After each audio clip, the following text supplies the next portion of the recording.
معاذ بن جبل رضی اللہ تعالیٰ عنہ کہتے ہیں میں اللہ کے رسول صلی اللہ علیہ وآلہ وسلم کے پیچھے گدھے پر بیٹھا ہوا تھا۔ اللہ کے رسول صلی اللہ علیہ وسلم نے کہا اے معاذ کیا تجھے معلوم ہے کہ اللہ تعالیٰ کا بندوں پر کیا حق ہے اور بندوں کا اللہ پر کیا حق ہے؟ میں نے کہا اللہ و رسول عالم، اللہ اس کا رسول خوب جانتا ہے۔ پھر اللہ کے رسول صلی اللہ علیہ وسلم نے بتایا اللہ کا حق بندوں پر یہ ہے ان یعبدوہ کہ صرف اس کی عبادت کریں، ولا یشرکوا بہ شیئا اور اس کے ساتھ کسی کو شریک نہ ٹھہرائیں، وحق العباد علی اللہ اور بندوں کا اللہ پر یہ حق ہے اللہ یعذب من لا یشرک بہ شیئا کہ جو اللہ کے ساتھ کسی کو شریک نہ ٹھہرائے اللہ پھر اس کو عذاب نہ دے۔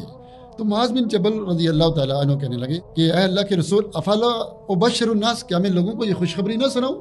یہ تو بڑی زبردست بات ہے۔ قال لا تبشرهم فیتقلوا، ابھی خوشخبری نہ سناؤ، اگر تم نے ان کو خوشخبری سنائی تو وہ اس پر توکل کر کے بیٹھ جائیں گے، ان کو عمل کرنے دو۔